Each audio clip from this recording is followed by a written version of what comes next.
ధ్యాయే భద్రాద్రి వైకుంఠరామం సీతారమాన్వితం శంఖచక్రధనుర్బాణధరం సౌమిత్రిసేవితం యో నిత్యమచ్యుత పదాంబుజయుగ్మరుక్మ వ్యామోహతస్తదితరాని తృణాయ మేనే అస్మద్గురోర్భగవతోస్య దయైకసింధోః రామానుజస్య చరణౌ శరణం ప్రపద్యే. వేదాంతద్వయతత్వజ్ఞం మంత్రమంత్రార్థదం గురుం శ్రీమన్నారాయణాచార్య రామానుజయతిం భజే. పాదుకే యతిరాజస్య కథయంతి యదాఖ్యయా తస్య దాశరథేః పాదౌ శిరసా ధారయామ్యహం. భగవద్బంధువులారా, భగవద్ రామానుజులకు అత్యంత ప్రీతిపాత్రులు. 3 రకములుగా దేహ సంబంధము, ఆచార్య సంబంధము, వారికి ఉండేటువంటి పరికర సంబంధము కలిగినటువంటి మహానుభావులు దాశరథులు. వారికి మొదలయ్యాండాలని పేరు. వారిని పెద్దలంతా కూడా చాలా గొప్పగా పరిగణిస్తారు. భగవద్ రామానుజులే అజగద్భాగినీయత్వంగా వారిని స్వీకరించడమే వారి గొప్పతనానికి ఒక నిదర్శనమైతే, ఒకసారి రామానుజుల వారికి మొదలయ్యాండాను ఎంత ప్రధానులో అంత ప్రధానులుగా ఉండే కోరత్తాళ్వాను కూడా ఉండేవారు కదా.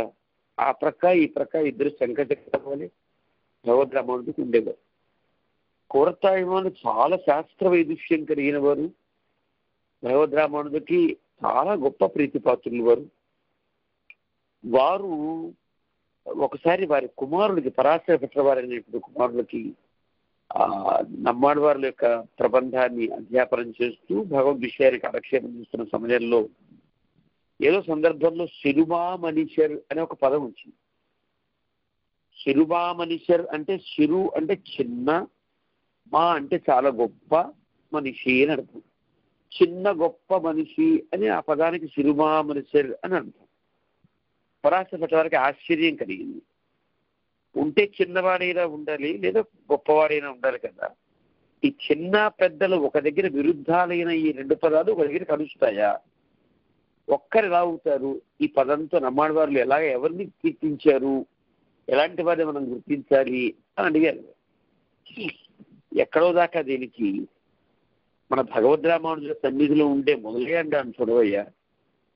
చూడడానికి ఏమీ తెలియని వారిలా, చాలా చిన్నవారిలా అనిపిస్తుంది.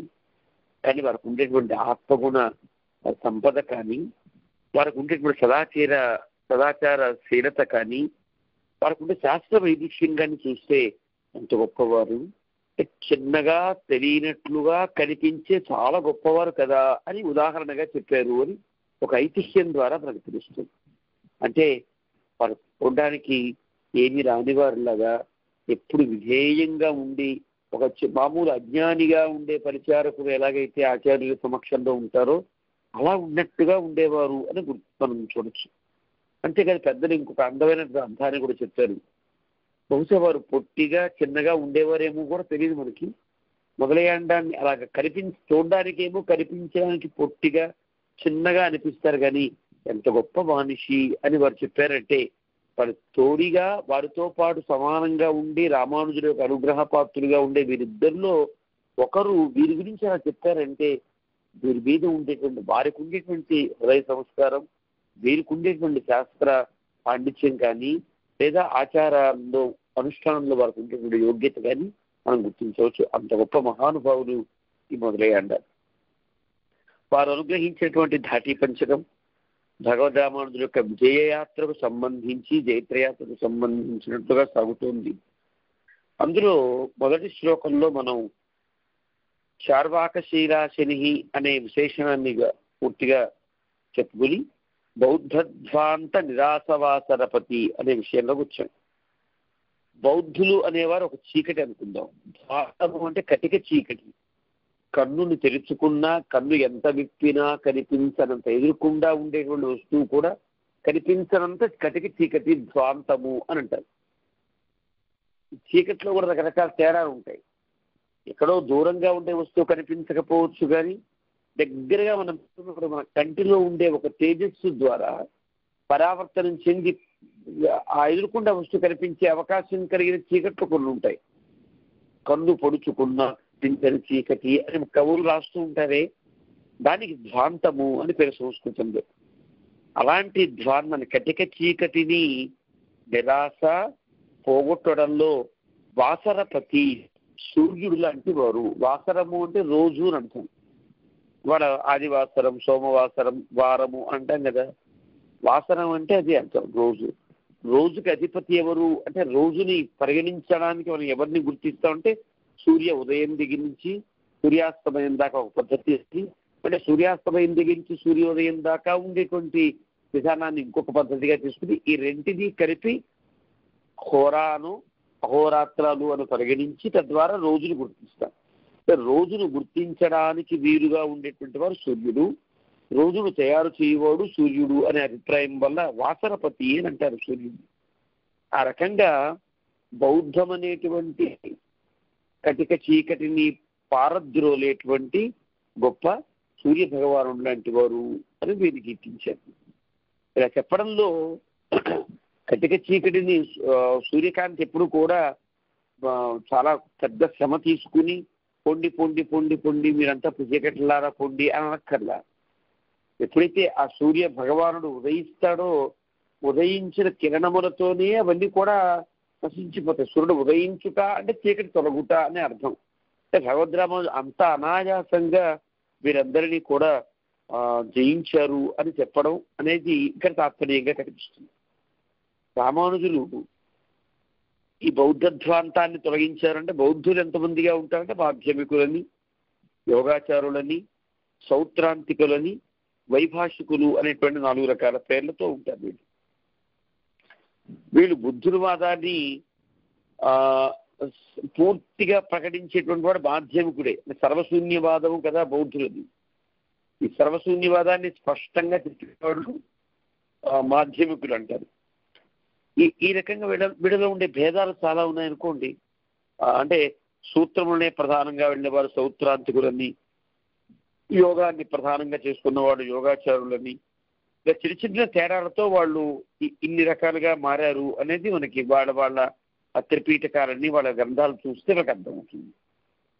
వీళ్ళకు ఉండేటువంటి ఆచారం కూడా చాలా గొప్ప ఆచారం ఉండేది. వీళ్ళ ఆచారాన్ని బట్టి కూడా వీళ్ళలో ఉండే మంచిని స్వీకరించాలి అనే శిష్యులు కూడా వీళ్ళ దాంట్లో ఇది మంచి ఉంది, ఈ మంచి మనం స్వీకరించవచ్చు అన్నవాళ్ళు కూడా లేకపోలేదు. కానీ వాళ్ళు ఈ బౌద్ధం ఇలా తయారవడానికి కేవలం ఒక బుద్ధుడు కాకుండా ఒక 3 రకాల బుద్ధులు ఉన్నారు అని వారి గ్రంథాలు చూస్తే తెలుస్తుంది. అంటే వారి గ్రంథాల్లో ఉండే బుద్ధులు చాలా మంది, 24 మంది బుద్ధులు అనేటువంటి వాళ్ళ వల్ల ఈ సంప్రదాయాలన్నీ ఏర్పడ్డాయని వాడి విశ్వాసం. కేవలం గురువు గారి ఉపదేశం పొంది సత్యాన్ని దర్శించి ఆనందించేవారు బుద్ధుడు అని అంటారు. వాళ్ళు సత్యాన్ని దర్శించినా ఎవరికి చెప్పకుండా తమకు తాముగా ఉండేవారు ప్రత్యేక బుద్ధులని పేరిట. వాళ్ళలో ఉండే విభాగం అది. సమ్యక్ బుద్ధులు అంటే సత్యాన్ని బాగా దర్శించి దాన్ని 10 మందికి చెప్పాలి అనుకునే తాపత్రయం కలిగిన వారు సమ్యక్ బుద్ధులు అంటారు. ఈ సమ్యక్ బుద్ధ పరంపరలో వాడు గౌతమ బుద్ధుడు. ఈయన ప్రభావం బౌద్ధం మీద ఎక్కువ పడడం వల్ల బౌద్ధానికి గౌతమ బుద్ధుడే ప్రధానము అనే అభిప్రాయం ఏర్పడింది లోకంలో. వీళ్ళందరూ కూడా రకరకాల వాళ్ళకు ఉండేటువంటి ఈ జగత్తులో ఉండే వస్తువులన్నీ మిథ్యే అని, అన్ని క్షణికాలని, వేదం అంటూ ప్రత్యేకంగా ఏం లేదని, వేద్యుడు అనేటువంటి పరమాత్మ లేవుడని, సుఖ దుఃఖాలతో సహజీవనం చేయడమే జగత్తులో లక్షణమని, అన్ని కోరికలన్నీ చేసుకుంటే చాలు అన్ని దుఃఖాలు పోతాయి అని, ఇలాగా ఏదో ఒక సర్వశూన్యవాదాన్ని లోకంలో ప్రవేశపెట్టి ఎవరి వల్ల ఈ సృష్టి ఏం జరగల, ప్రకృతిలో ఉండేటువంటి అణువులో పరమాణువుల యొక్క కదలికల వల్లే ఏర్పడింది, వాళ్ళు ప్రత్యేకంగా కలవడం వల్ల ఇష్టంతా ఏర్పడింది అనేటువంటి అదో ప్రత్యేకమైన వాదం. ఈ వాదం కలిగినటువంటి వారు ఈ బౌద్ధులు ఉంటే ఈ లోకంలో ఏ వస్తువు సత్తు లేదు, అసత్తు లేదు, సదసత్తు కానిది లేదు, సదసిద్ధన్నం, ఇలాగా రకరకాలుగా చెప్పారు వారు. ఇదంతా కూడా సర్వం శూన్యము అనే ఒక నమ్మకమే మోక్షము అనేది వాడి సిద్ధాంతం. యథార్థం సర్వ విజ్ఞానం ఇది వేద విధాం మతం అని మన సిద్ధాంతం. వేదం చెప్పినది అంతా యథార్థమైన విజ్ఞానము అని చెప్పేటువంటి వాళ్ళం మనం. వాళ్ళు సర్వశూన్యవాదం చేసేవాళ్ళు, వాళ్ళు సర్వము సమ్మతము అని చెప్పేవాళ్ళం మనం. ఈ సిద్ధాంతంతో అంటే అంతా శూన్యమే అని చెప్పేవాళ్ళ దగ్గరికి ఒక వ్యక్తి యుద్ధానికి వెళ్ళినప్పుడు నువ్వు చెప్పినట్టు కొంత శూన్యం కరెక్టేనయ్యా, కొంత ఉన్నది అని చెప్పడంలో అది పెద్ద యుద్ధం కాకపోవచ్చు, అది పెద్ద కష్టం కూడా కాకపోవచ్చు. సగం మొత్తం లేదని వాడు కొద్దిగా పోతే ఉంటే ఉండొచ్చు అని వాడు ఆ మతాన్ని స్వీకరించు. కానీ నువ్వు చెప్పింది ప్రత్యక్షరము తప్పే, నువ్వు శూన్యవాదమును చెప్తున్నావే అదంతా తప్పే, సర్వము యథార్థ విజ్ఞానము అని చెప్పడం అనేది చాలా ఒక సాహసోపేతమైనటువంటి ఒక వాదం అవుతుంది వారితో. అలాంటి వాదాన్ని చేసిన వారు కాబట్టి బౌద్ధ ధ్వాంతాన్ని కటిక చీకటిని పూర్తిగా తొలగించిన వారు అనే భావంతో వారు ఈ విశేషణాన్ని వేసినట్టుగా మనం గుర్తించవచ్చు. ఇంకా కధిరవన్ కొనదిశై చిగరం వందన ఇందాన్ కన ఇరుళగన్నదు అని అంటారు ఆళ్వారు కదా. తిరుపల్లి ప్రారంభంలోనే సూర్యుడు ఉదయించాడు, ఉదయాద్రి మీద ఉదయిస్తున్నాడంటేనే కన ఇరుళ్ అగన్నదు, దట్టమైన చీకట్లన్నీ తొలగిపోతాయి అని అంటారు. అలాగే రామానుజులు వారు వాదానికి సిద్ధపడ్డారంటేనే వారి యొక్క సదసద్వివేకం కలుగుతుంది. అందువల్ల ఇది సత్తు, ఇది అసత్తు, ఏది లేనిదని చెప్పాలి, ఏది ఉన్నదని చెప్పాలి, ఉన్నది ఎన్ని రకాలుగా ఉంటుంది, లేనిది అనే దాన్ని ఎలా గుర్తించాలి, ఇవన్నీ విషయాలు కూడా వారి యొక్క సిద్ధాంతంలో ఉండే మౌలికమైన అంశములన్నీ కూడా కిరణములు వంటివి, వాటిని పారద్రోలాయి అని చెప్పడం కూడా మనకి ఈ విశేషణం వల్ల తెలుస్తుంది. అంతేకాకుండా వారిని మనం కీర్తిస్తూ నిజం రోజు మనం ప్రారంభంలోని చెప్తున్నాం, పుణ్యాం భోజ వికాసాయ పాపధ్వాంత క్షయాయ శ్రీమాన్ ఆవిరభూత్ భూమౌ రామానుజ దివాకర అని ఉంటున్నవి. రామానుజ దివాకరుడు అంటే రామానుజుడు సూర్యుడు. ఆయన కనుక ఉదయించారంటేనే చాలు పుణ్యం అంటే భగవదాభిముఖ్యము అనే తామరపు వస్తుంది, పాపము అంటే భగవద్వైముఖ్యం అనేటువంటి పాపం అంతా తొలగిపోతుంది. అంత గొప్ప తేజస్సు అంటే శాస్త్ర తేజస్సు, భగవంతుని యొక్క అనుగ్రహ తేజస్సు అనేటువంటి వారు శ్రీమాన్ అనేటువంటి వారు. కైంకర్య లక్ష్మి ప్రధానంగా గైకొన్న ఆదిశేషుని యొక్క అంశలో అవతరించిన వారు అని చెప్పడంలో ఆ శ్లోకం అంతర్భవిస్తుంది. ఆ రకంగా అమునా తపనాతిశాయి భూమ్నా యతిరాజైన నిబద్ధ నాయక శ్రీ అంటారు. తపనాతిశాయి భూమ్నా అంటే సూర్యుడిని మించిన కాంతివంతులైనటువంటి మన రామానుజులు అని అంటారే. అంటే అంత గొప్ప వ్యక్తిగా వారు పరిగణించబడ్డారు. కాబట్టి బౌద్ధధ్వాంత నిరాసవాసర పతులు భగవద్ రామానుజులు. అంటే బౌద్ధధ్వాంత నిరాసవాసర పతి విజయతే రామానుజోయం ముని అని రెండవ విశేషణం మనం వేసుకున్నాం. ఇంకా మూడవది జైనేభ కంఠీరవ అని అంటారు. జైనులు అని ఒక సిద్ధాంతం.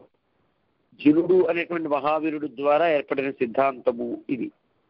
వీళ్ళు అర్హతులు అని కూడా అంటారు. వీరి సిద్ధాంతంలో ఈ కార్యరూపం, ఈ ఒక మూల ద్రవ్యం ఉంటుంది, దాని యొక్క అవస్థాభేదమే ఈ జగత్తంతా, ఈ కార్యమంతా. ఈ కార్యమైన జగత్తంతా కార్యంగా అనిత్యం, అసత్యం, అనేకంగా ఉంటుంది. ఇప్పుడు కార్యమైంది జగత్తంతా, కార్యమైంది కాబట్టి ఏది పుట్టిందో అది నశించిపోతుంది, ఏది కనిపిస్తోందో అది నశించిపోతుంది. కాబట్టి పుట్టింది ఒక కార్యరూపంలా పుట్టింది కాబట్టి ఇది అనిత్యము, అసత్యము, అనేకంగా ఉంటుంది. రకరకాలుగా పుట్టింది. కార్యాలు ఎన్నెన్ని భిన్నంగా అయిపోతుంటే అన్ని రకాలుగా పుడుతుంది అని వీడి సిద్ధాంతం. ఆత్మలు ఇప్పుడు ఈ జీవాత్మలు ఏవైతే ఉన్నాయో కర్మానురూపంగా శరీరాన్ని పొందుతాయి. అది ఎంత పరిణామం, ఆ శరీరం ఎంత పరిణామం ఉంటుందో అంత ఆత్మ ఉంటుంది.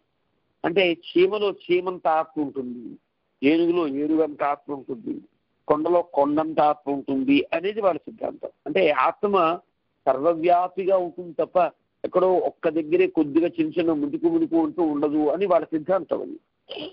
కానీ మనం ఎక్కడ ఆత్మ కొద్దిగా ఉండి ఒక అణువు, ఒక చిన్న ఒక నీవారు సూకవర్తంది పీతాభా అన్నట్లుగా ఒక ధాన్యపు గింజ యొక్క కొనని 100 భాగములు చేస్తే ఒక్క భాగం ఎంత ఉంటుందో అంత చిన్నగా ఒక హృదయ ప్రదేశంలో ఉంటుంది అని, దానికి ఉండే ధర్మభూత జ్ఞానం వల్ల శరీరం అంతా వ్యాపిస్తూ ఉంటుంది అని మనం చెప్తాం. కానీ వాడు ఆత్మీయ శరీరం అంతా వ్యాపించి ఉంటుంది అని అంటారు కదా. ఈ రకంగా ఆ మొత్తం వ్యాపించి ఉంటుంది అని చెప్పేవాడు. వాడు ఎంత పరిణామమో శరీరం అంతగా ఉంటుంది ఆత్మ. ఈ రకంగా సంసారం అనేది అనాదిగా ఉంటుంది. ఆ జ్ఞానం చేత గొప్ప అనుష్ఠానం చేత చాలా శుద్ధిగా ఎవరికి హింస కలిగించకుండా అహింసగా ఉండడం వల్ల మనం తరిస్తాము అనేది జైనుల యొక్క సిద్ధాంతంలో భాగం. ఇందులో కొన్ని మంచి అంశాలు కూడా ఉంటాయి కదా. ఎవరికి హింస పెట్టకూడదు, అందరినీ ఎవరికి కష్టం కలిగించకూడదు, ఏ కోరికలు లేకుండా ఉండాలి, ఇలాంటివన్నీ ఒక ముఖ్య ఆచారాలుగానే ప్రకటించడం తప్పేం లేదు. కానీ ఆచారం మంచిదే అనుకున్న వారు బోధించేది కనుక ఆ ఆచారము జీవన శైలిలో కొంచెం మంచి అలవాట్లు కలిగించిన వారి భావజాలం కనుక ఒక మౌలికమైన అంశానికి నష్టం కలిగించేదే ఉంటే దాన్ని కూడా తొలగించవలసిన అవసరం ఉంటుంది. కూడా కనిపించేది కొంచెం మంచి కనిపిస్తోంది కదా అంటే ఆ మంచి వెనుక చెడు ఎక్కువగా దారి, ఆ మంచిని కూడా మనం పరిగణించిన అవసరం లేదు అంటూ శిష్టులు ఇది కూడా మతాన్ని ఖండించడం అనేది పెట్టుకున్నారు. అలాగే వాళ్ళు ఏనుగంత ఆత్మ ఉంటుంది అని చెప్పే ప్రధానమైనటువంటి విషయం ఉంది కాబట్టో ఏమో మొదలయ్యాడు వీరిని ఒక పెద్ద ఇభములుగా అంటే ఏనుగులుగా పరిగణించారు. జైన ఇభ కంఠీరవ, జైనులనే మదమెక్కినటువంటి ఏనుగులను నిరసించే కంఠీరవ సింహం లాంటి వారు అని చెప్పారు. కంఠీరవ అనే పదానికి సింహము అని సామాన్య అర్థం. సింహో మృగేంద్ర పంచాశ హర్యక్ష కేసరి హరి కంఠీ గజరిపు అని పేరు. కంఠీరవ గజరిపు, ఏనుగులకి శత్రువు కంఠీరవ. కంఠీరవ అంటే కంఠేరవ సహ కంఠీరవ అని దాని నిర్వచనం చెప్తారు. అంటే గొప్ప సింహపు గర్జన ఒక్కసారి భయం కలిగిస్తుంది.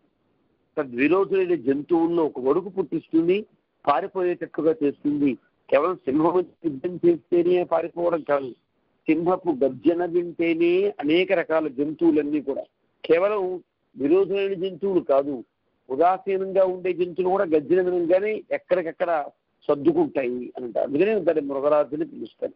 అంటే భగవద్ రామానుజుల యొక్క రామానుజులు అన్న పదం వినిపించిన లేదా రామానుజులు ఒక్కసారి గొంతెత్తి యథార్థం సర్వవిజ్ఞానం అన్న ఈ జైనేశాలన్నీ కూడా ఒక్కసారిగా తమకు తాము కుంచుకుపోవడము లేదా ఒకవేళ ఎదురు పడితే వాటి కుంభస్థలాలు భద్ర కొట్టేటట్టుగా ఈ శ్రీసూక్తి జాలం ఉండడము గమనించి మొదలయ్యాను జైన ఇవ కంఠీరవులు అని చెప్పారు. అంటే వలిమిక్కసీయం ఈ రామానుషన్ రైవాధీరాం పొవిమిక్కజన్ను ఈ పువనవనத்தில் వందమై పోతువనే అని అంటారు రామానుజుని దానిలో. గొప్ప కలిగినటువంటి సింహం రామానుజుల వారు వేదాలను అంగీకరించి విరుద్ధవాదాలను చేసే వారు అనేటువంటి వారు కొంతమంది ఉంటారు. వాడు కూడా వీళ్ళు జయించలేమమ్మో అంటూ తొలగిపోతారు. అంటే కొంచెం వేదాన్ని అంగీకరించిన వాళ్ళు, వేదాన్ని అంగీకరించినటువంటి వాళ్ళైతే ఇంకా పూర్తిగా పారిపోవడం తప్ప వేరే ఒక ఇది లేదు అని కదా అబుధనాథ సూక్తి యొక్క భావం. ప్రతికథక వేదండ ప్రతనాభిజాత వ్యాపార విధిమధన అని ఇతిరాజ సప్తతి సూక్తిలో వేదాంత దేశకులు కూడా వారిని ప్రతివాదులు అందరినీ బదగజాలతో పోల్చడం, ఇతిరాజుల్ని సింహంతో పోల్చడం గమనిస్తే ఈ మొదలయ్యంటాను వారి యొక్క ఆ భావం తర్వాత వారి మీద అది ప్రసరించింది అని చెప్పడం తప్పేం కాదు. అంటే వేదాంత దేశకులైనా తర్వాత అబుధనారు లాంటి వారైనా ఈ దాశరథి యొక్క యువ కంఠీరవుడు అని దాన్ని వారు స్వీకరించారు అనడంలో అది తప్పేం లేదు. ఆ రకంగా జైన దర్శనాన్ని కూడా వాళ్ళలో కూడా చాలా రకరకాల తేడాలు ఉంటాయి. వారి సిద్ధాంతానికి ఒక సింహంలాగా ఉన్నవారు కాబట్టి జైనేవ కంఠీరవులు అయ్యారు.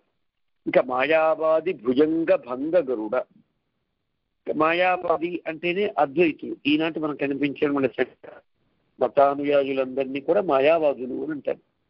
మాయావాదులు అంటే మాయ మాటలు చెప్పేవారను, మాయా కర్మలు చేసేవారును, లేదా మాయగా ఉంటుంది అని చెప్పేవారును కాదు. ఇక్కడ సిద్ధాంతపరమైనటువంటి ఆ పరిభాషిక పదాలకి, పారిభాషికాలకి మనం జాగ్రత్తగా ఆలోచించాలి తప్ప మాయావాదులు అంటే అదేదో ఒక దూషణగా భావించడానికి వీలు.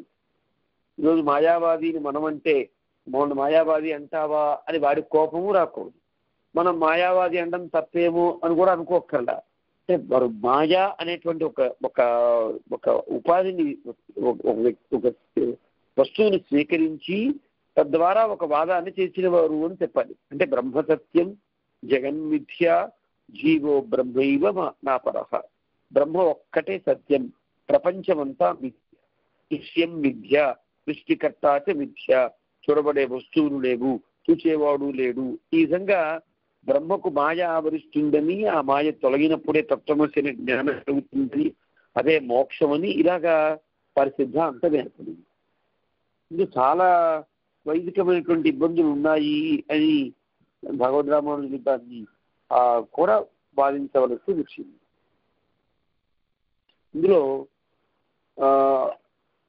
బౌద్ధానికి సంబంధించిన అనేక వాళ్ళకు ఉండేటువంటి వాడి దర్శనాల్లో ఉండేటువంటి అంశాలు, వీళ్ళు ఉండేటువంటి అంశాలు కూడా అవన్నీ చేరి ఈ రకంగా ఏర్పడింది అనే అభిప్రాయం ఉన్నది.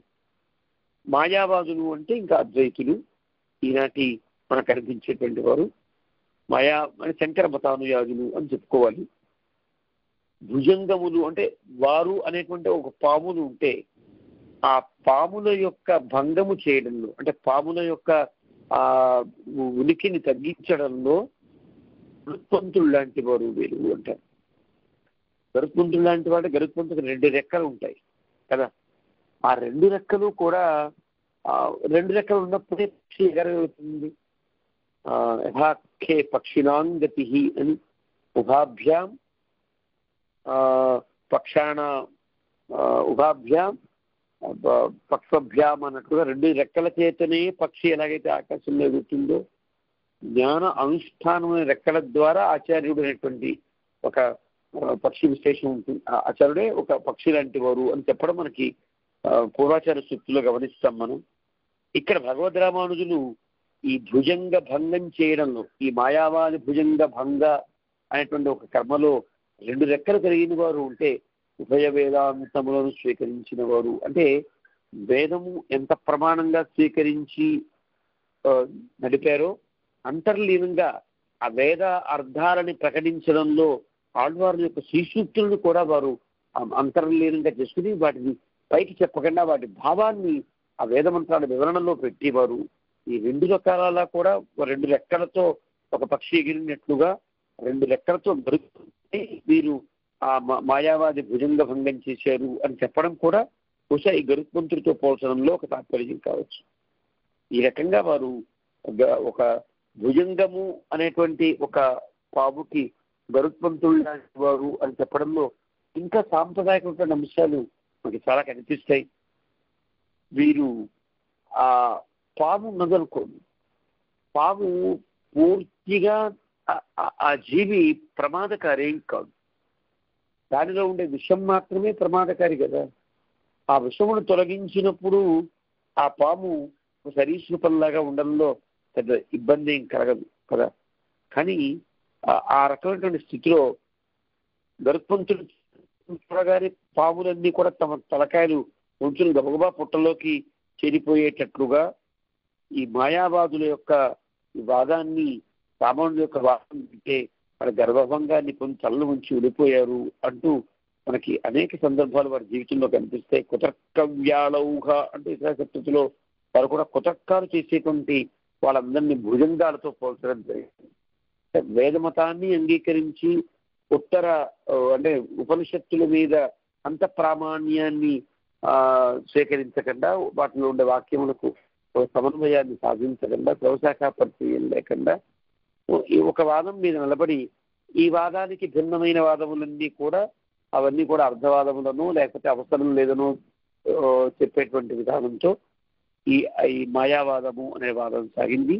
ఈ ఈ సిద్ధాంతానికి అద్వైతము అంటేనే నీవే బ్రహ్మతత్వ త్వం అసి అని కదా, నీవే ఆ బ్రహ్మమై ఉన్నావు, అయమాత్మ బ్రహ్మ, ఏదో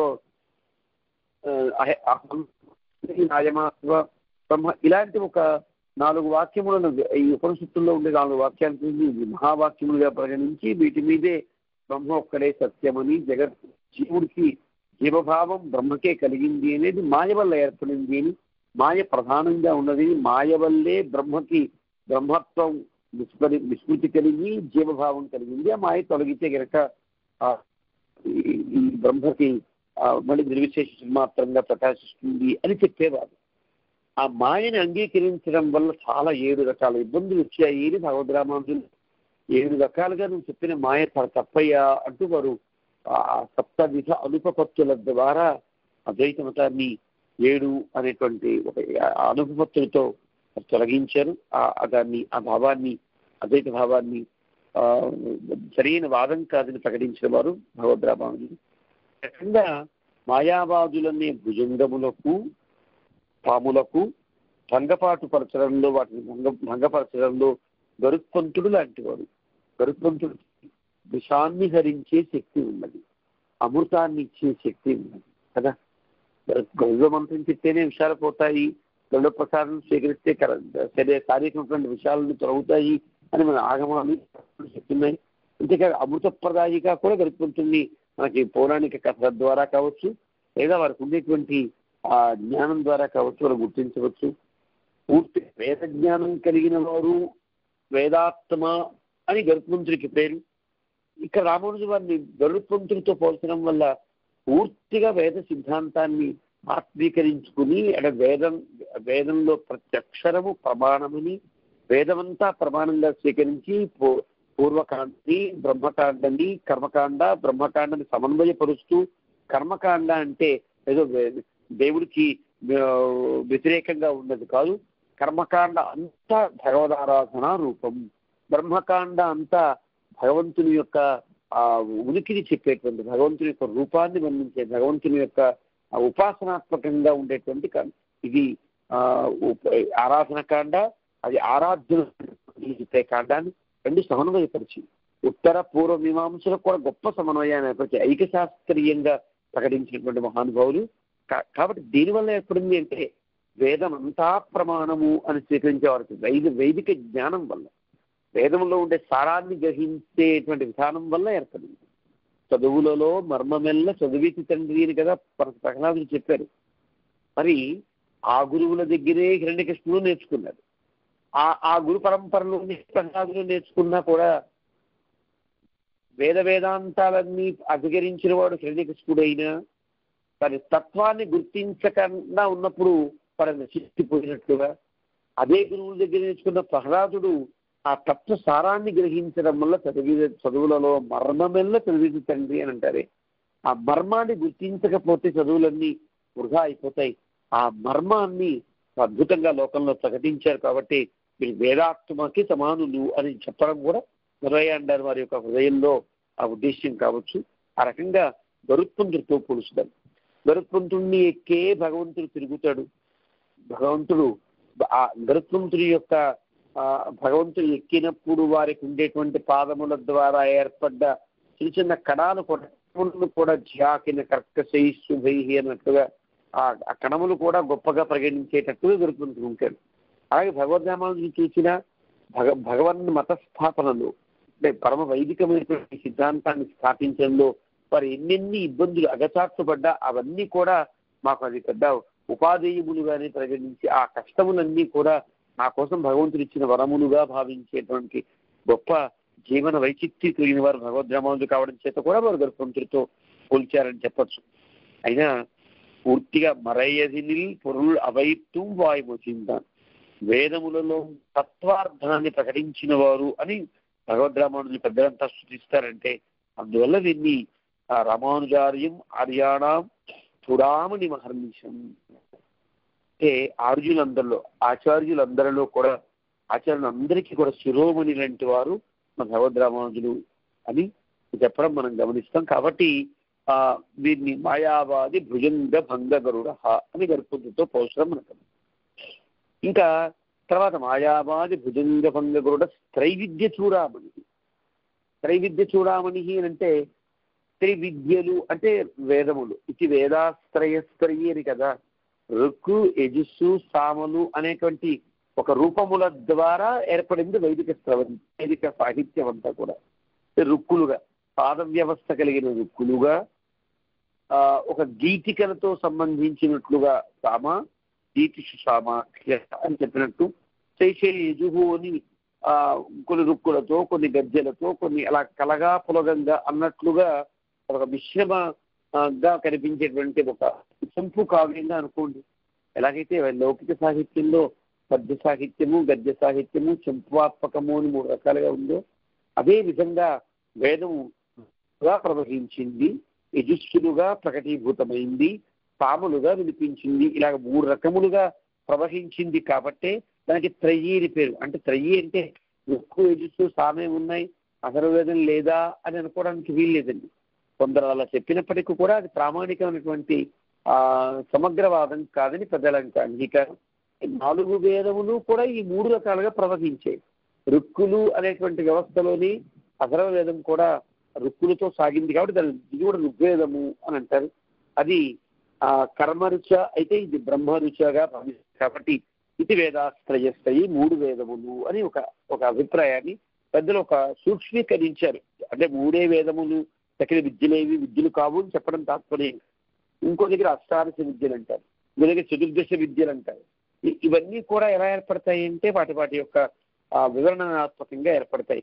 మనం ఎంత కుదించుకుంటే అంత 3 వ్యాహృతులలో ఈ సమస్త జగత్తు వ్యాపించినట్టుగా ఈ 3 వేదములలో 3 వేదముల యొక్క పద్ధతులలో ఈ వేదములన్నీ అంతర్భవించాయి. కాబట్టి విద్యలు అని పేరు. త్రివిద్యలు అంటే ఋగ్యజుస్సామాత్మకమైన వేదము అని అర్థం.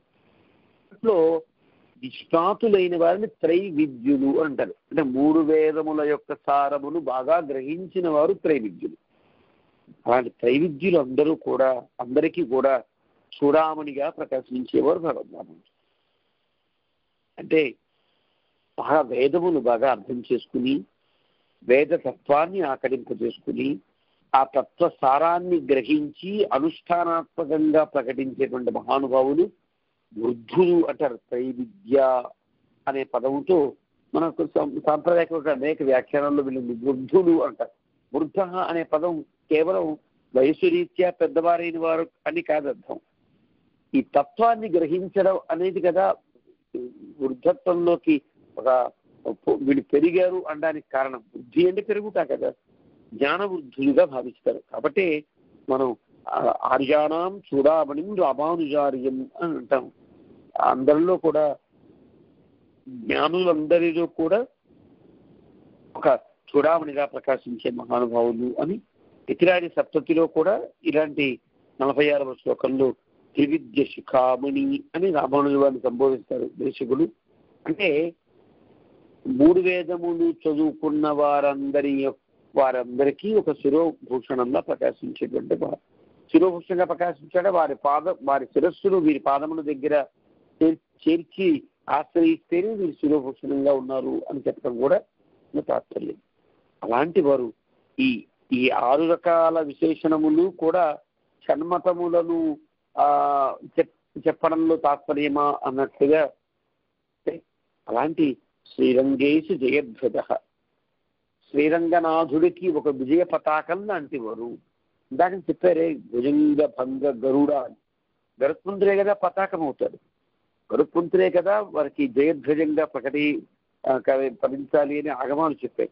ఆ రకంగా శ్రీరంగనాథుడు అనేటువంటి వేదవేద్య పరమాత్మ యొక్క స్థాపనలో వారి తత్వాన్ని నిరూపించడంలో ఒక రెపరెపలాడేటువంటి ధ్వజంగా ఉన్నవారు.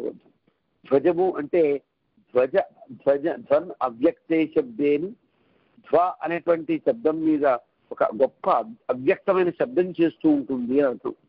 అంటే ఒక జెండా ఎగరవేస్తూ ఉంటుంది, జెండా రెపరెపలాడుతూ ఉంటుంది గాలికి. ఆ రెపరెపలాడే శబ్దమును ధ్వనం అని వాళ్ళు పరిగణించి ఆ ధ్వనం అవ్యక్త శబ్దం చేసుకుంటుంది కాబట్టి నాకు ధ్వజము అని పేరు పెట్టారు. సామాన్యంగా ధ్వజము అంటే అర్థం అది. కానీ ఇక్కడ ధ్వజము ఎప్పుడు భగవంతుని యొక్క తత్వాన్ని చెప్పడంలో అది అవిశ్రాంతిగా నిర్విరామంగా ఒక ధ్వని చేస్తూ ఉంటుంది. కాబట్టి భగవద్ రామానుజులు శ్రీరంగంలో ఒక విజయధ్వజంలాగా ఉన్నారు అంటూ ఇది చెప్తారు. అంటే వేదైశ్య సర్వై అహమేవ వేద్య అని భగవంతుడు చెప్పాడు. సకల వేదముల చేత నేనే తెలియపడేవాడిని అని భగవద్గీతలో తాను చెప్పినటువంటి దాన్ని రామానుజులు స్థాపించి నిలబెట్టారు కదా. తెన్నరంగర్ సెల్వం ముత్యం తిరుత్తి వైత. శ్రీరంగ క్షేత్రంలో ఉండేటువంటి ఆ సంపదను అంటే ఆ శ్రీవైష్ణవ శ్రీని లేదా ప్రపన్న శ్రీని అందరిది సంస్కరించి అభివృద్ధి పరిచిన వారు, లేదా క్షేత్రంలో ఉండేటువంటి అనేక ఆచారాలను సంస్కరించి అభివృద్ధి పరిచిన వారు, లేదా రంగనాథుని మీద ఉండేటువంటి అనేక రకాల భావాల్ని అందరికి చెడు భావాలను తొలగించి రంగనాథుడిని పూర్తిగా కల్పించేటువంటి సాక్షాత్ పరబ్రహ్మగా ప్రకటీకరించినటువంటి వారు. ఇలా ఎన్ని రకములో చెప్పుకున్నా శ్రీరంగనాథుడిని స్థాపించడంలో ప్రతిష్ఠ చేయడంలో కాదు, తత్వాన్ని స్థాపించడంలో వారు ఇక్కడ ఉన్నారు, వారికి విజయధ్వజం అదుగో అన్నట్టుగా ఒక గొప్ప పని చేసిన వాళ్ళు ఒక శిలాశాస్త్రం చేస్తుంటారు. అదిగో వీరి వల్ల ఈ పని జరిగింది అని చేస్తుంటారు.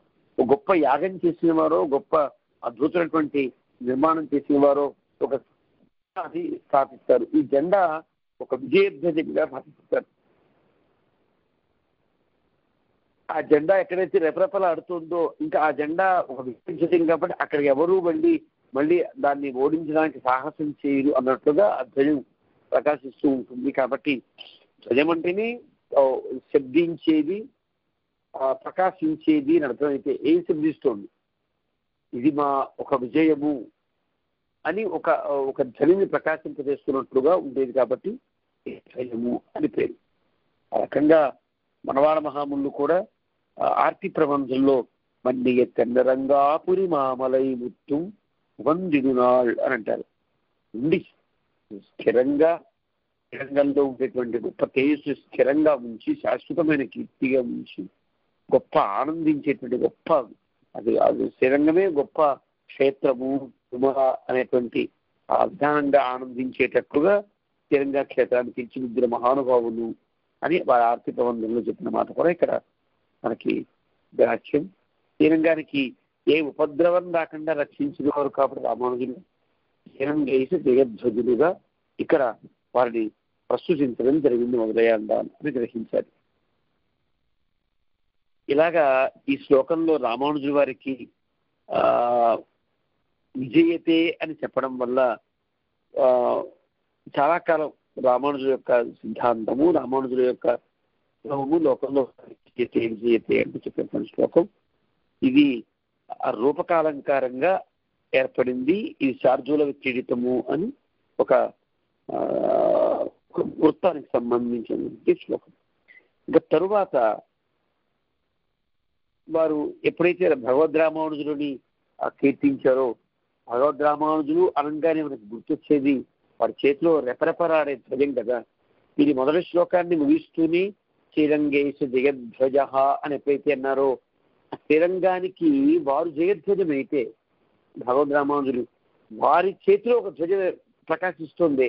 ఎక్కడికి వారు వెళ్ళినా ధ్వజం అలాగా వీరు కదిలే కోవిల లాంటి వారు అయితే వారి చేతిలో ఉండేటువంటి ఈ త్రివర్ణం కూడా వారి ఆలయంలో ఉండే ధ్వజస్తంభంలాగా ప్రకాశిస్తుంది కదా అంటూ వారికి ఏం జ్ఞాపకం వచ్చిందో భగవద్ రామానుజులు తలవగానే త్రిదండ జ్ఞాపకం వచ్చింది.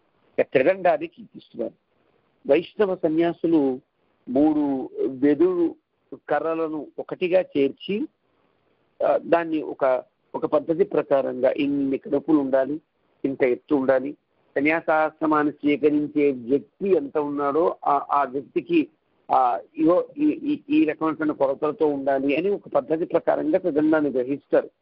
ఎందుకంటే ఏదో కర్రలు తెచ్చేసి నచ్చినంత శైలిలో కట్ చేసుకుని ఏదో దారాలు కట్టేసి పట్టుకునేది కాదు అని ఆ త్రిదండమును నిర్మించే విధానంలో, ఆ త్రిదండపు కర్రను సేకరించే విధానంలో, వారి కడుపులను గుర్తించే విధానంలో, వారిని నానపెట్టి ఉంచి తర్వాత కూడా తీసేసినటువంటి విధానం, ఇవన్నీ కూడా కొన్ని సంస్కార ప్రక్రియలు మనకి అనేక గ్రంథాలు తెలిస్తే ఇతర ధర్మ సముచ్చయనాన్ని గ్రంథాలు చూసినా కూడా కొన్ని అంశాలు వాటిలో అలాంటి ఒక త్రిదండాన్ని అంటే మూడు దండము అంటే త్రయాణం దండానాం సమాహారము అని అంటే సమాహార త్రిదండం అంటారు. మూడు దండ కలయిక. దీన్ని సాక్షాత్ భగవంతుల్లా పరిగణిస్తారు. వైష్ణవ యుక్తులు ఎప్పుడు భగవంతుని చేత్తో పట్టుకుని తిరుగుతారు అన్నంత భావనతో త్రిదండమే భగవత్ స్వరూపంగా భావిస్తారు. అంతేకాకుండా మూడు దండములు ఉండడంలో కారణం రెండు రకాలుగా మనకు కనిపిస్తుంది. ఒకటి అచిత్తు ఈశ్వర. చిత్తు అంటే జీవులు, అచిత్తు ప్రకృతి, ఈశ్వర శ్రీమన్నారాయణమూర్తి. ఈ ముగ్గురిని తత్వములుగా పరిగణించుట.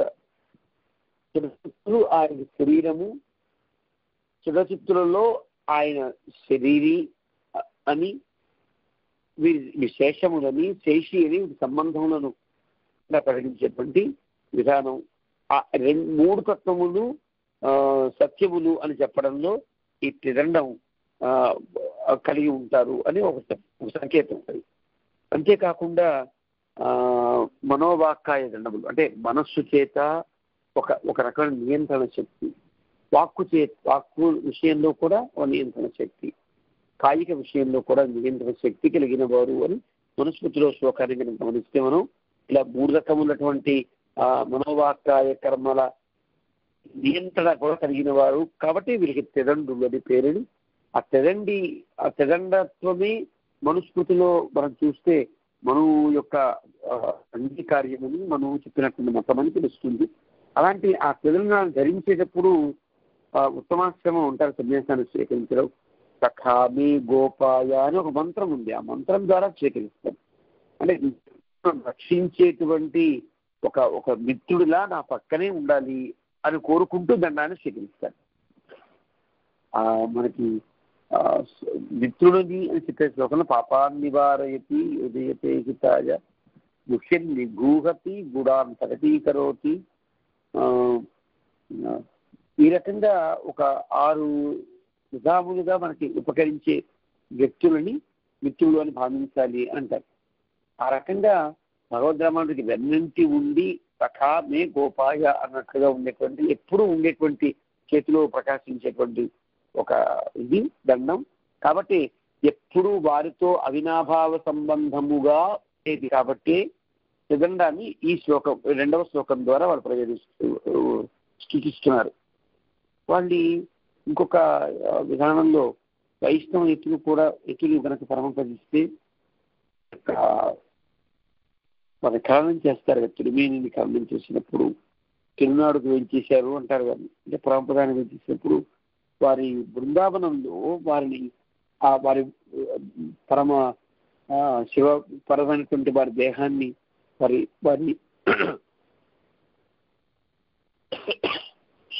వారి దివ్య దేహాన్ని తిరుమేని అంటాం, మనం చరమ తిరుమేని అంటాం. అందులో వారిని ఉంచినప్పుడు దాంతోపాటు ఈ త్రిదండాన్ని కూడా వారు దాంతో ఉంచుతారు అని మనకి వారి అనుష్ఠానం ద్వారా తెలుస్తుంది. అంటే అంత ఎప్పటికైనా వారితో ఉండేది, వారితో ఉండవలసినది కాబట్టి ఎప్పుడు వారిని విడిచి ఉండని త్రిదండాన్ని 2వ శ్లోకంలో వారు చూపిస్తారు. ఇందులో భాగినీయ త్రిదండక అని భగవద్రామానుజుకి పేరు. వారి త్రిదండం కూడా వీరే కదా. మొదలయ్యాండానే వారి త్రిదండ స్థానీయులు కూడా కావడం ఒక విశేషం. దాని తర్వాత భావన కానీ వీరికి ఆ భావన ఉండదు కదా. నేనే త్రిదండం లాంటి వాడిని వీరు అనుకోరు కదా. వారు ఆ త్రిదండాన్ని ఎప్పుడూ కూడా భగవద్రామానుడి చేతిలో ప్రకాశిస్తూ ఉంటుంది అని ఆ త్రిదండాన్ని శృతి సమన్వితంగా ఉండేటువంటి త్రిదండాన్ని సాఖ్యాయు ఉపనిషత్తులో కూడా త్రిదండ ఉపవీతంచ పాసోపీన వైష్ణవం శిక్ష్యం కవచ విత్తేతదు విభూయాద్యావనాయుషం అని వైష్ణవ సన్యాసి ఉపవీతాన్ని, త్రిదండాన్ని, కాషాయాన్ని, కౌపీనాన్ని, శిఖ్యాన్ని, కవచాన్ని ఇవన్నీ ధరించాలి అని జీవితకాలం ధరించాలి అని చెప్పబడి ఉండడం వల్ల త్రిదండం వైష్ణవం లింగం విప్రాణం ముక్తి సాధనం అని అంటారు. రకరకాల సూక్తులు ఎన్నో వాసిష్ఠ స్మృతి, వృద్ధ స్మృతి, సాఖ్యాయన స్మృతి, మనుస్మృతి ఇలా అనేక ప్రమాణాలు కనుక మనం స్వీకరించినప్పుడు స్పష్టంగా బ్రహ్మసూత్రం త్రిదండంచ ఏకావద్భుజాత్ స్వయం వాహయేదితరేణాథ సాయశక్తి భవేద్యతి. ఇలా త్రిదండాన్ని ధరించి శిఖతో ఉండి బ్రహ్మసూత్రాన్ని ధరించిన వారు ఈ 3 కూడా సన్యాసులు అందించడంలో తప్పనిసరిగా వర్ణించవలసినవి. బ్రహ్మసూత్రము అంటే ప్రణవ సూత్రంతో కూడిన యజ్ఞోపవీతము, రెండవది త్రిదండము, మూడవది శిఖ. అవన్నీ మనకి ఉపవీర బుద్ధం రవంతం జగత్పుణ్యఫలం త్రిదండహస్తం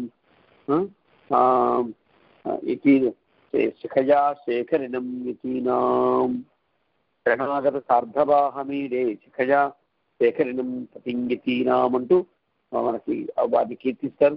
శిఖను, బ్రహ్మసూత్రమును, త్రిదండమును ఈ మూడు ధరించిన సాక్షాత్తుగా నారాయణ స్వరూపం, యతినారాయణుడు అంటారు వారిని అని ఆ సభ్యులంతా యతినారాయణ స్వరూపంగా భావిస్తారు. భగవంతుడు తనకి తానుగా ఒక ఉత్తమాశ్రమి అయి మన కనుల ముందు కదలాడుతున్నారని భావించాలి. ఇతరులు చూసినప్పుడు వారు ఇలాంటి వారా, అలాంటి వారా, మన తోటి వారా, మనకి గతంలో మనకు పరిచయం ఉన్నవారా, వారు ఇలాగ చేసిన వారా, ఇలాంటి భావన ఎప్పుడైతే కలుగుతుందో ఆ భావన మన పతనానికి, ఆత్మపతనానికి, మనకు ఎదుర్కొండా ఉండేటువంటి సన్యాసులో ఏదో తెలిసిన లోపాలు ఉంటే ఉండదు. ఆ లోపాలను చూసి దానికంటే ఆ లోపం 1% అయితే 99% వారు ఉత్తమాశ్రమంలో వారు ఉండేటువంటి విధానాన్ని గమనించినప్పుడు ఆ లోపాన్ని కనుక మనం గుర్తించాలంటే 99% ఉత్తమాశ్రమి లక్షణాలని మనం పక్కన పెట్టామని లెక్క. అది మన పతనానికి, ఆత్మపతనానికి దారి తీస్తుంది. కాబట్టి ఆ పనికిరాదు ఆ ఎతిని చూడగానే కాషాయ దండమాత్రైన యతి పూజ్య నా సంశయ అని అంటారు. అంటే కాషాయము దండము పట్టుకుంటే చాలు అతని యతిని నారాయణ స్వరూపంగా భావించి సేవించాలి అనేది మన శాస్త్రీయం. ఆ యతిని గుర్తించడంలో కూడా ఏదైతే శృతి స్మృత్యను అనుసృతమైనటువంటి సంప్రదాయాన్ని స్వీకరించిన వారు అనేది మనం ముఖ్యంగా గుర్తించుకోవాల్సింది.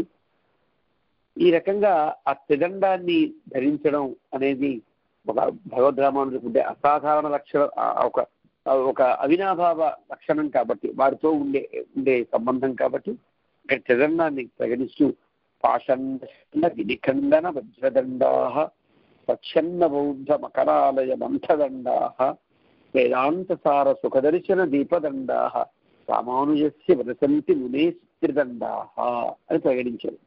ఇందులో పాషండ చండ గిరిఖండ వజ్రదండా ఒక పదం, ప్రచ్ఛన్న బౌద్ధ మకరాలయ మంథదండా రెండవది, వేదాంతసార సుఖదర్శన దీపదండా, ఇదంతా మూడు కూడా ఆ మూడు వాక్యములు మూడు విశేషణలే.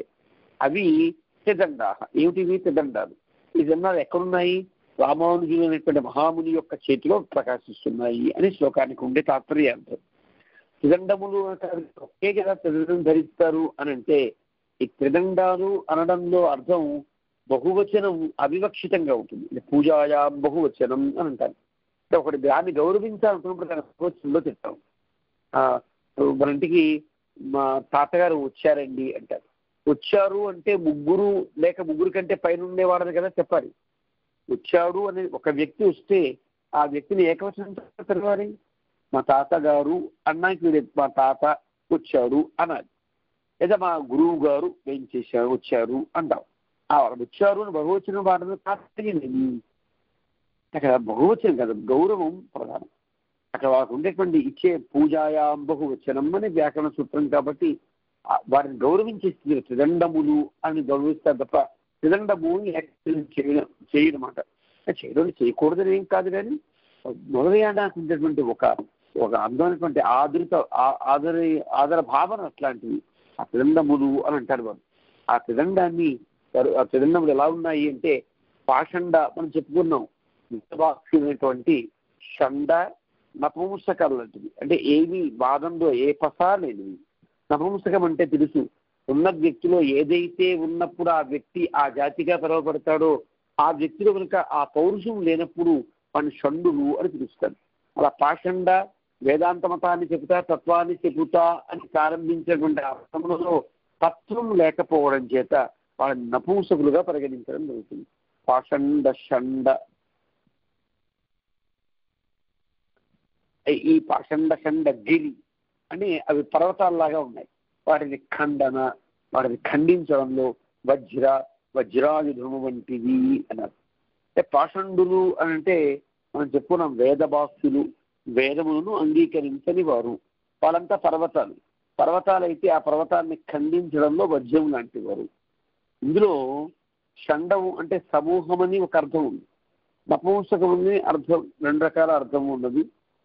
వాళ్ళకు ఉండేటువంటి సారహీనతను బట్టి వాళ్ళని నపుంసకులుగా చెప్పినా, ఎన్ని గుంపులుగా వచ్చినా సరే పెద్దగా ఇబ్బంది లేదు అని చెప్పడం. అంటే ఎంతమంది గుంపులుగా చండ అనే పదం గుంపులు కదా.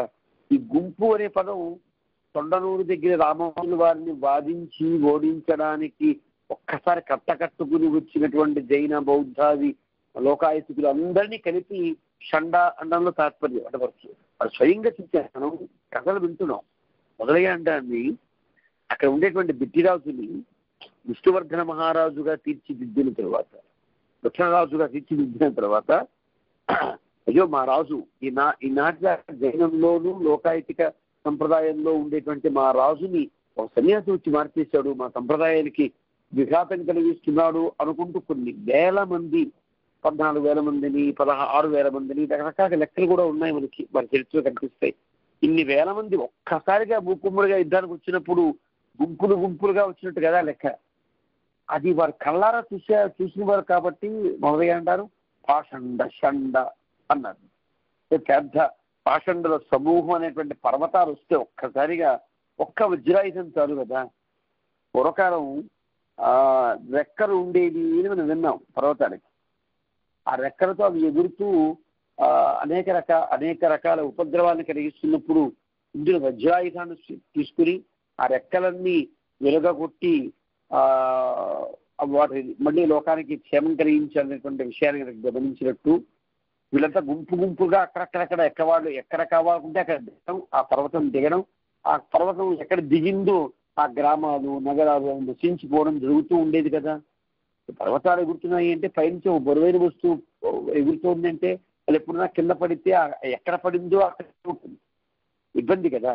ఈ పర్వతములలో కూడా ఒక రకమైనటువంటి జీవ విశేషాలు రాక్షసత్వాన్ని పొంది ఎక్కడ నగరాలు ఉన్నాయో, ఇక్కడ జనపదాలు ఉన్నాయో, ఇక్కడ ఆశ్రమాలు ఉన్నాయో అక్కడక్కడల్లా ఈ కొండ దిగేది. ఆ దిగడం వల్ల కొండ యొక్క దిగడం చేత కొండ కింద పడి నగరములు, గ్రామములు, ఆశ్రమములు, మహర్షులు ఇలా ఎంతో నష్టం కలుగుతూ ఉండేది. ఇది గుర్తించినటువంటి ఇంద్రుడు లాభం లేదు, పర్వతాలకు ఉండేటువంటి రెక్కల వల్ల ఈ పర్వతంలో పెద్ద లోకోపద్రవాన్ని కలిగిస్తున్నాయండి. ఎక్కడో అక్కడ ఇవి స్థిరంగా ఉండేటట్టు ఉండాలి తప్ప కదలకూడదని గుర్తించిన వాడే దేవేంద్రుడు తన వజ్రాయుధాన్ని స్వీకరించి ఆ కొండల రెక్కల పగలగొట్టాడు అని రామాయణంలో మనకి సుందరకాండలో చూసిన ఆ కథల ద్వారా తెలుస్తుంది. అలా కొండ అంటేనే చాలా చాలా కష్టం కదా దాన్ని పగలగొట్టడం. అది పగలగొట్టాలంటే ఈనాడు బాంబు ప్లాస్టిక్ మనం చేస్తున్నాం.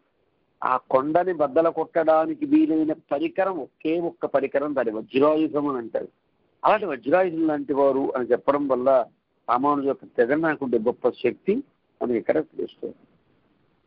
అంటే వారికి ఉండేటువంటి నిర్గుణ వాదాన్ని, లేపమైనటువంటి వాదాన్ని, ఏదో ఈశ్వరుడు ఉన్నాడని కొందరు, లేడని కొందరు, ప్రకృతి దేవుడిని కొందరు, కాదు కర్మే దేవుడిని కొందరు, కాదు కర్మ వల్ల అదృష్టం దేవుడిని కొందరు, దేవుడు ఉన్నాడు కానీ బొద్దబ్బాయిలా ఉంటాడండి అని చెప్పేవాడు కొందరు, అసలు దేవుడు ఉన్నా నిర్గుణ అని చెప్పేవాడు కొందరు. ఇలాగ రకరకాలుగా ఉండేటువంటి వాళ్ళలో ఉండేటువంటి రకరకాల ఈ సిద్ధాంత భావాలన్నిటికీ కూడా రెక్కలు తెగ్గొట్టి మళ్ళీ ఎగరకుండా చేసి ఒక దగ్గర పడి ఉండేటట్టుగా చేసినటువంటి వజ్రాయుధం లాంటి వారు అని.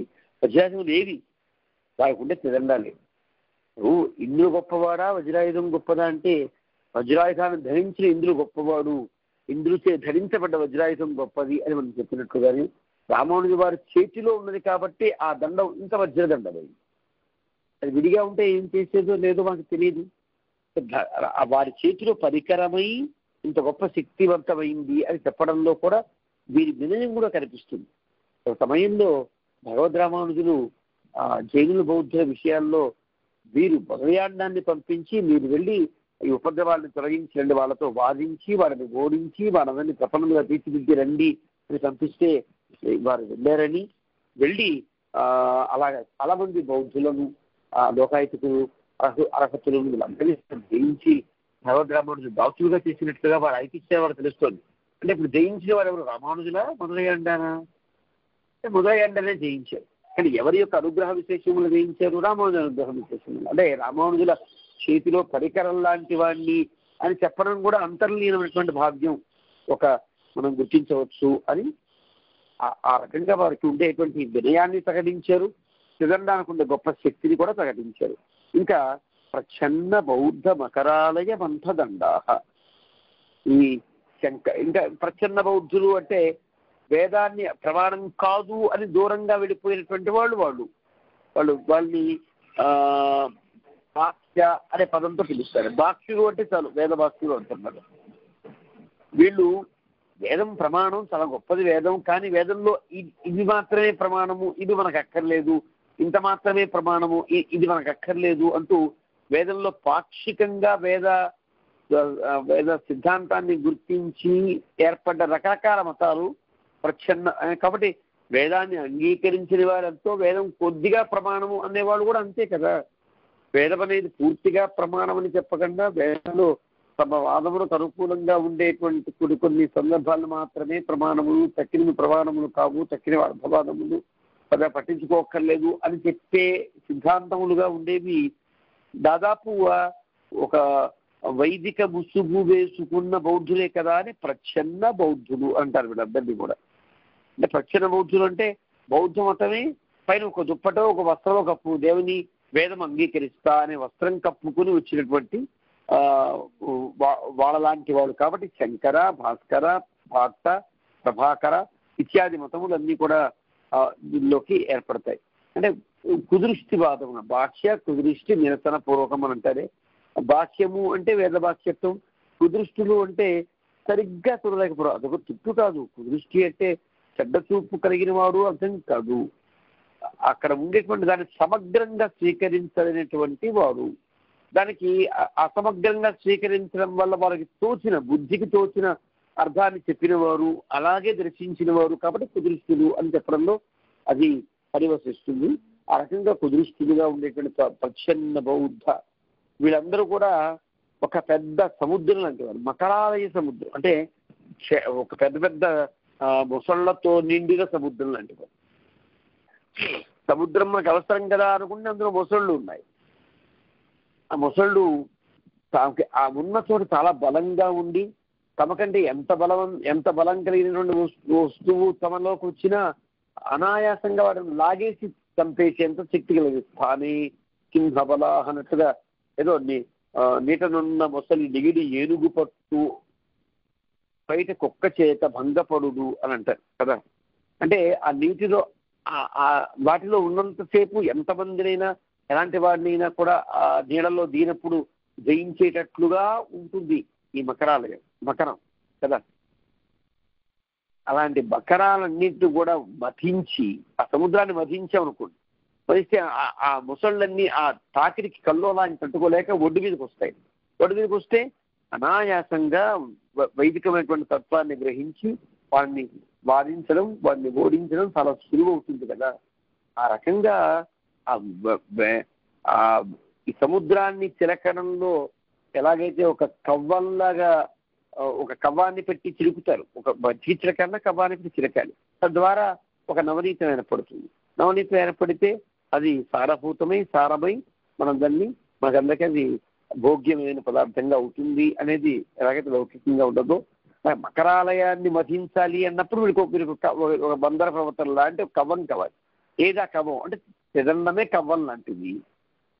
ఆ మకరాలయమును అంటే మకరముల ముసళ్లతో నిండిన సముద్రమును చిలికి తత్వాన్ని చూపి తద్వారా ముసళ్ళను బయటపడేటట్టు చేసి వాటిని ఓడించి లేకుండా చేసి మళ్ళీ సముద్రాన్ని రత్నగర్భగా చేయడం, అంటే రత్నాకరంగా చేయడం అనేది తాత్పర్యంగా కలిగి అందులోంచి అమృతాన్ని పుట్టించడానికి మధించేటువంటి గొప్ప ఒక దండంలాగా ఒక కవ్వంలాగా ఉన్నవి ఈ త్రిదండములు అంటూ వారు భగవద్రామానుజుల యొక్క చేతిలో ఉండేటువంటి త్రిదండాన్ని ప్రచ్ఛన్న బౌద్ధ మకరాలయ మంథదండా అడని ఒక చిలికేటువంటి గొప్ప దీనిగా భావిస్తారు. అంతేకాకుండా కౌటస్కృత ప్రథా జలది సంప్లవ గ్రసన కుంభ సంభూతయ అని అంటారు. అంటే ఏంటంటే కుతర్కాలతో నిండి ఉండేటువంటి వారు అనే పెద్ద సముద్రం అయితే ఆ సముద్ర ప్రవాహం మొత్తాన్ని తాగివేయడంలో అగస్త్య మహర్షి ఎంత గొప్పవారు సముద్రాన్ని తాగేశారో అలాంటి అగస్త్య మహర్షి లాంటి వారు భగవద్ రామానుజులు, అగస్త్య మహర్షి లాంటివి ఈ త్రిదండములు అని చెప్పడంలో కూడా ఆ తాత్పర్యం. ఆ రకంగా ఈరోజు 2వ శ్లోకంలో ఒక 2 విశేషాలను మనం చెప్పుకున్నాం. ఇక వేదాంత శాస్త్రంలో వచ్చినటువంటి వాటి ద్వారా రేపు చెప్పుకునే ప్రయత్నం చేద్దాం.